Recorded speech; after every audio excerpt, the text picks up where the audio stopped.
Renukaswamy post mortem ಅನ್ನ ಕೂಡ ತಡವಾಗಿ ರೇಣುಕಾಸ್ವಾಮಿ ಪೋಸ್ಟ್ ಮಾರ್ಟಮ್ ಅನ್ನ ಮಾಡಿಸಿದ್ದಾರೆ. ಮರಣೋತ್ತರ ಪರೀಕ್ಷೆಗೆ 3 ದಿನ ಕಾದಿದ್ದಾರೆ ಯಾಕೆ? ಪೊಲೀಸರು ಟೈಮ್ ವ್ಯರ್ಥ ಮಾಡಿದ್ದಾದ್ರೂ ಯಾಕೆ?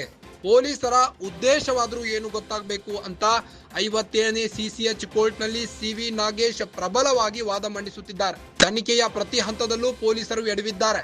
ಸಾಕ್ಷ್ಯಗಳ ಸೃಷ್ಟಿಗೆ ಒಂದು ಮಿತಿ ಇರ್ತದೆ, ಅದನ್ನ ಮೀರಿ ಪೊಲೀಸರು ಎಡವಿದ್ದಾರೆ. ಆದರೆ ಈ ಕೇಸ್ನಲ್ಲಿ ಪೊಲೀಸರು ಪಂಚನಾಮೆಯಲ್ಲಿ ಕಂಪ್ಲೀಟ್ ಆಗಿ ಎಡವಿದ್ದಾರೆ. ಇದೊಂದು ಚಾರ್ಜ್ ಶೀಟ್ ನಲ್ಲಿ ಸುಳ್ಳು ಸಾಕ್ಷಿಗಳನ್ನ ಸೃಷ್ಟಿ ಮಾಡಿದ್ದಾರೆ ಪೊಲೀಸರು. ನ್ಯಾಯಾಲಯದಲ್ಲಿ ಸಿವಿ ನಾಗೇಶ್ ಪ್ರಬಲವಾಗಿ ವಾದ ಮಂಡಿಸುತ್ತಿದ್ದಾರೆ. ದರ್ಶನ್ ಪರ ವಕೀಲ ಸಿವಿ ನಾಗೇಶ್ ಪೊಲೀಸರ ವಿರುದ್ಧ ಫುಲ್ ಗರಂ ಆಗಿದ್ದಾರೆ. ರೇಣುಕಾಸ್ವಾಮಿ ಮರಣೋತ್ತರ ಪರೀಕ್ಷೆಯನ್ನ ತಡವಾಗಿ ಮಾಡಿದ್ದೇಕೆ ಅಂತ ಪ್ರಶ್ನೆ ಹಾಕಿದ್ದಾರೆ. ತಡವಾಗಿ ರೇಣುಕಾಸ್ವಾಮಿ ಪೋಸ್ಟ್ ಮಾರ್ಟಮ್ ಮಾಡಿಸಿದ್ದಾರೆ.